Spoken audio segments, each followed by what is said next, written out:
the potential threat of a democratic, sovereign, possibly increasingly stable and prosperous Ukraine that's benefiting from cooperation with the European Union, for example.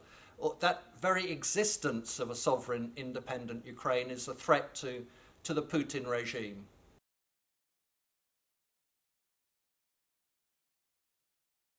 This war has occurred now because Putin is aware of that he's due to give up power in a few years and is thinking of his historical legacy. And what he wants his historical legacy to be is reuniting the Slavic core around Russia. He's been planning this invasion for some time, clearly not planning it particularly well in terms of the operational military side, but he seeks to end the potential threat of a democratic, sovereign, possibly increasingly stable and prosperous Ukraine that's benefiting from cooperation with the European Union, for example. Or that very existence of a sovereign, independent Ukraine is a threat to the Putin regime.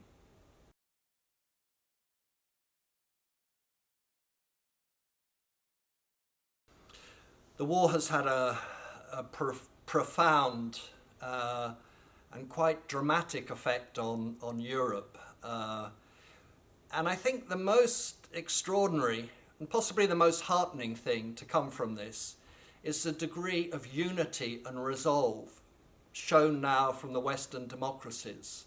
We've seen American leadership of the liberal world order re-emerging after the sort of nightmare years of Donald Trump.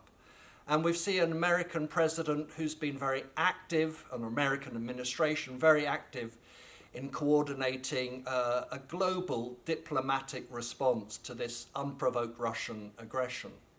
In Europe, in a way, Vladimir Putin has done more for the cause of European unity and integration since, I don't know, Jean Monnet, because he's brought Europeans together with a sense of purpose and resolve that has been missing for a long time.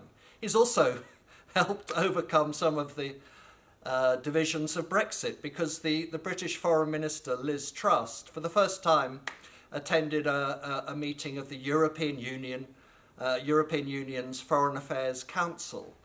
We've seen some extraordinary, historically new developments. Germany, for example, has finally said it would spend 2% of its GDP on defence, and is also will send military equipment to Ukraine to help the Ukrainians defend themselves. That's a historic reversal of a long-standing German foreign policy tradition that goes back to the Second World War. Sweden has also sent military equipment to Ukraine, and we can see Sweden and Finland deepening their cooperation and partnership with NATO and the Americans, and Denmark is apparently considering giving up its opt-out from the European Union's common foreign and security policy. So it's just, in these very dark and tragic times, it's heartening to see, I don't know, a sense of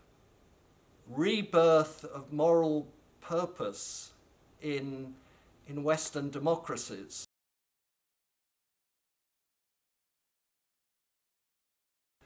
This war will have quite major consequences for the European security system.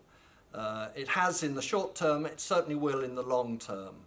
And the biggest change in the sort of broad strategic view is that we once again have to think collectively, as Western democracies, about how we organize our security and our defense and our deterrence against what is, I mean, clearly a clear and present danger, a hostile, militaristic, expansionist Russia on our borders. And for many decades, Western democracies, the European Union, have worked really, really hard to try to bring Russia into webs of cooperation and build economic interdependence and political cooperation on all sorts of questions. And now we see that aspiration has been all in vain. And we see we have to learn to contain Russian power, to contain and deter Russian aggression, and build a credible deterrence capability in Europe. We have to work on diplomatic solutions to international problems. But at the end of the day, if we've learned anything from this, it is that diplomacy only works in the context where there is credible deterrence. So, in a sense, we're back to actually a policy that NATO had formed in 1967 called the Harmel Doctrine. And that was that towards the Soviet Union, we need a two-track approach. On the one hand, we need to make sure our defences are sound and have credible deterrence. Deterrence to deter Russian aggression.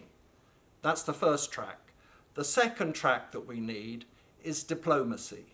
We have to explore diplomatic opportunities to try to create a more peaceful and cooperative Europe.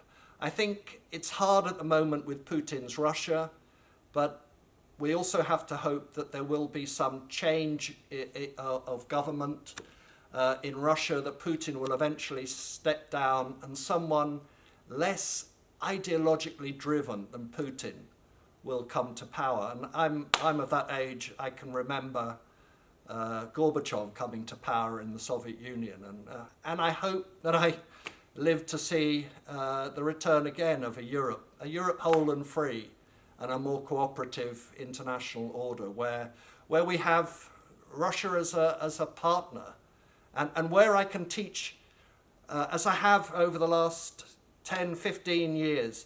I've taught classes with Russian students and Ukrainian students amidst a broad range of international students, but Russians and Ukrainians together. And personally, I hope that I can see those days again when, we're over this tragic chapter in European history.